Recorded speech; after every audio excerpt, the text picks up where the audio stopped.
पिलामाने आज आमे नवम श्रेणी भौतिक विज्ञान पुस्तकर द्वितीय अध्याय आम चारिपाखरे थिबा पदार्थ विशुद्ध की अभ्यास प्रश्नोत्तर करिबा। 1 नंबर निम्नलिखित पृथकीकरण पाई क्यों पृथकीकरण कौशल प्रयोग करा जाए। सोडियम क्लोराइड जल रे एहार द्रवण को पृथकीकरण एथिपाई आमे बाष्पीभवन और स्फटिकीकरण पृथकीकरण कौशल प्रयोग करिबा। बी नंबर सोडियम क्लोराइड और एमोनियम क्लोराइड मिश्रण को एमोनियम क्लोराइड पृथकीकरण एथिपाई आमे ऊर्ध्वपातन पृथकीकरण कौशल प्रयोग करिबा। गोटे कार इंजिन तेल रे रही जाइथिबा छोट छोट धातु खंड मानकर पृथकीकरण एथिपाई आमे परिश्रवण कौशल प्रयोग करिबा। डी नंबर फूल पाखुडार निर्यासरु विभिन्न वर्णकलार पृथकीकरण एथिपाई आमे क्रोमाटोग्राफी पृथकीकरण कौशल प्रयोग करिबा। दहीरु लहुणीर पृथकीकरण एथिपाई आमे केन्द्रापसारण पद्धतिर प्रयोग करिबा।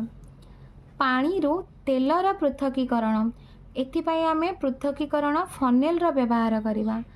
चाहारु चाहापत्तर पृथकीकरण चालुणी रे छाणिबा। बालीरु लुहा पिंड पृथकीकरण चुंबकीय पृथकीकरण।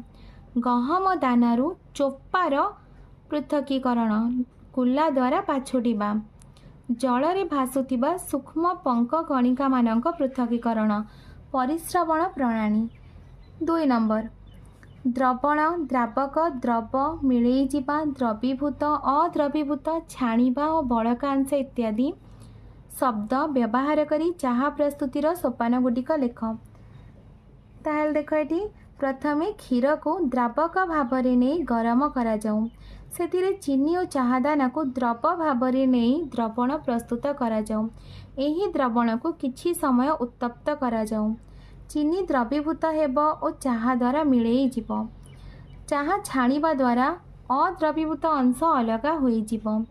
बड़का अंश हेउछि आवश्यक चाहा। 3 नंबर वंदना विभिन्न तापमात्रा तीनोटी भिन्न पदार्थर द्रवणीयता परीक्षा कला और निम्न दिया जाइतिबा तथ्य गुडिक संग्रह कला। 100 ग्राम जल रे केते ग्राम रा पदार्थ द्रवीभूत हेले परिपृक्त द्रवण सृष्टि होई परिबो सेही द्रवणीयता सारणी रे दिया जाइछि। ताहाले देख पिला माने एठी जो प्रश्न गुडिक देइछि आमे ताको करिबा। ए नंबर प्रश्न 313 केल्विन तापमात्रा रे 50 ग्राम जल रे पोटासियम नाइट्रेट रो एक पृक्त द्रवण तैयारी पाई केते वस्तुत्वर पोटासियम नाइट्रेट आवश्यक हेबो। ताले एठी आगो देख एठी प्रश्न रे देइछि 313 केल्विन तापमात्रा रे एक पृक्त द्रवण हमको तैयारी करिवार अछि। एठी जो पोटासियम नाइट्रेट अछि 100 ग्राम जल रे पोटासियम नाइट्रेट 313 केल्विन तापमात्रा पाई पोटासियम नाइट्रेट केते दरकार हमको ना 62 ग्राम दरकार। 100 ग्राम जल पाई पोटासियम नाइट्रेट टी आवश्यक 62 ग्राम 313 केल्विन तापमात्रा पाई।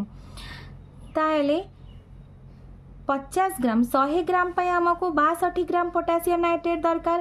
ताहेले हमको 50 ग्राम जल पाई केते पोटासियम नाइट्रेट दरकार पड़िबो 62 रो अधा माने 31 ग्राम हमको पोटासियम नाइट्रेट दरकार।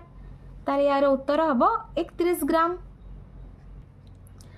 यार उत्तर देख पिलाने 313 केल्विन तापमात्रा रे एक पृक्त द्रवण तैयारी पाई 100 ग्राम जल आवश्यक करते पोटासियम नाइट्रेट परिमाण होची 62 ग्राम किंतु हमको 50 ग्राम जल दरकार। जल पाई पोटासियम नाइट्रेट दरकार ताले 100 ग्राम पाई जदि हमको 62 ग्राम पोटासियम नाइट्रेट दरकार होची ताले 50 ग्राम यानी कि 100 ग्राम रो अधा 100 ग्राम रो अधा पाई हमको पोटासियम नाइट्रेट केते दरकार पड़िबो 62 रो अधा 31 ग्राम पोटासियम नाइट्रेट हमको दरकार पड़िबो। बी नंबर प्रश्न 353 केल्विन तापमात्रा वंदना पोटासियम क्लोराइड एक द्रवण जल रे तैयारी कला एवं साधारण तापमात्रा रे ठंडा करने छाड़देला। द्रवणटी ठंडा ହେଲା ପରେ से कौन पर्यवेक्षण कला बुझ।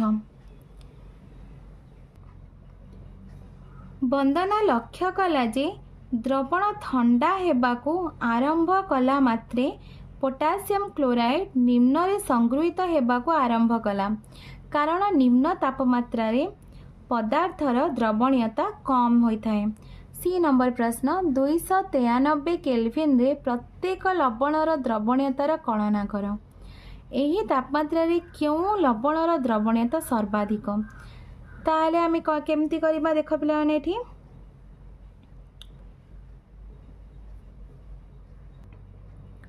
दुईश 93 केल्विन तापमात्रा रे पोटासियम नाइट्रेट द्रवणीयता होची 32 ग्राम, सोडियम क्लोराइड द्रवणीयता 36 ग्राम, पोटासियम क्लोराइड द्रवणीयता 35 ग्राम, एमोनियम क्लोराइड द्रवणीयता होची 37 ग्राम। ताले देख कहार द्रवणीयता सर्वाधिक हबो, एमोनियम क्लोराइड द्रवणीयता सर्वाधिक। डी नंबर एक लवणर द्रवणीयता पर तापमात्रा परिवर्तन कौन प्रभाव पड़ी थाए। तापमात्रा वृद्धि पाइले लवणर द्रवणीयता वृद्धि पाई थाए। निम्नलिखित गुडी को उदाहरण दे बुझाओ। पृक्त द्रवण, पृक्त द्रवण क्या कह जाए, एक निर्दिष्ट तापमात्रा जितेबले द्रवण रे आउ अधिक द्रव द्रवीभूत हो पारिबो नाही ताको पृक्त द्रवण कह जाए। एठी यार उदाहरण देछि, तुमे माने लिखिदब। बी नंबर विशुद्ध पदार्थ क्या कह जाए, जो पदार्थ केवल एक प्रकार अणु को नहीं गठित होता है, पदार्थर प्रत्येक अणुगुटिकर रासायनिक गुण सामान रही है, विशुद्ध पदार्थ कहवा। उदाहरण चीनी, लुण, जल, लुहा, तंबा, सुना, रूपा इत्यादि। कलॉइड, कलॉइड द्रवण सस्पेंशन एक मध्य अवस्था।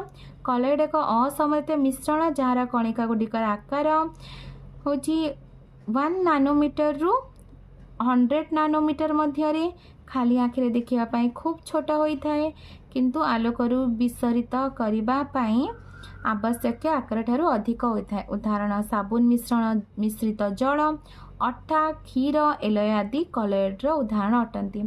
सस्पेंशन, द्रावक जो द्रव द्रवीभूत हुए नहीं और जार कणिका गुड़िक खाली आँखि को देखा जाए एवं भासमान अवस्था धीरे धीरे निम्न रे बसी जाए, ताको सस्पेंशन कहा जाए।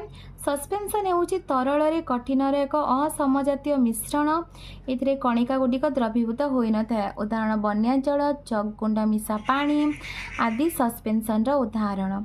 5 नंबर एठी केतोटी पदार्थर मिश्रण गुड़िक लिखाई, ताले आमे समजातीय मिश्रण असमजातीय मिश्रण गुड़िक अलग कर लिखा। समजातीय मिश्रण हेले सोडा पानी, वायु, विनेगार, छणा चा। असमजातीय मिश्रण होचंती माठी, काठ। 6 नंबर तुमको दिया जाइथिबा एक रंगहीन तरल विशुद्ध पानी बोली किपरि जानिबो। पातन यंत्र रे उक्त रंगहीन तरल पदार्थ को नहीं ता मध्य एक थर्मोमीटर को बोडाई रखी उक्त पदार्थ को उत्तप्त करा जाओ। थर्मोमीटर तापमात्रा 100 डिग्री सेल्सियस किंबा 373 केल्विन तापमात्रा पहुँचला पर जदि समस्त तरल पदार्थ फुटिबा को लगे और बाष्पीभूत हो जाए तेबे या विशुद्ध जल बोली जना पड़िबो। जेबे ताप प्रयोग कले मध्य थर्मोमीटर तापमात्रा 100 डिग्री सेल्सियस रु अधिक हेब नाही तेबे या विशुद्ध जल नुहे बोली जना पड़िबो। 7 नंबर क्यों द्रव्य गुड़िक विशुद्ध पदार्थ। बरफ, लुहा, लवणाम्ल, कैल्शियम ऑक्साइड, पारद।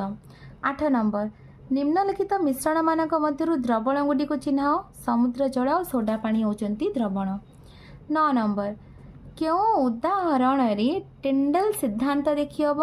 क्षीर स्टार्च द्रवण रे टिंडल प्रभाव देखिहब। 10 नंबर निम्नलिखित द्रव्य गुड़ी को मौलिक यौगिक मिश्रण भावे श्रेणी विभाग कर। मौलिक सोडियम, रूपा, टीण, सिलिकॉन। यौगिक calcium carbonate, methane, carbon dioxide.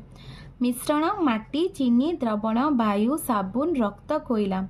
11 number क्यों गुड़िक रासायनिक परिवर्तन गछर वृद्धि, लुहारे कलंकी लगिबा, खाद्य रांधिबा, खाद्य हजम हेबा, मोहम्बती जलिबा। पिलाने तुमको वीडियोटी भल लगिले लाइक एंड सब्सक्राइब करिवो, निज सांग पिला माननक सहित ସେୟାର ମଧ୍ୟ କରିବ।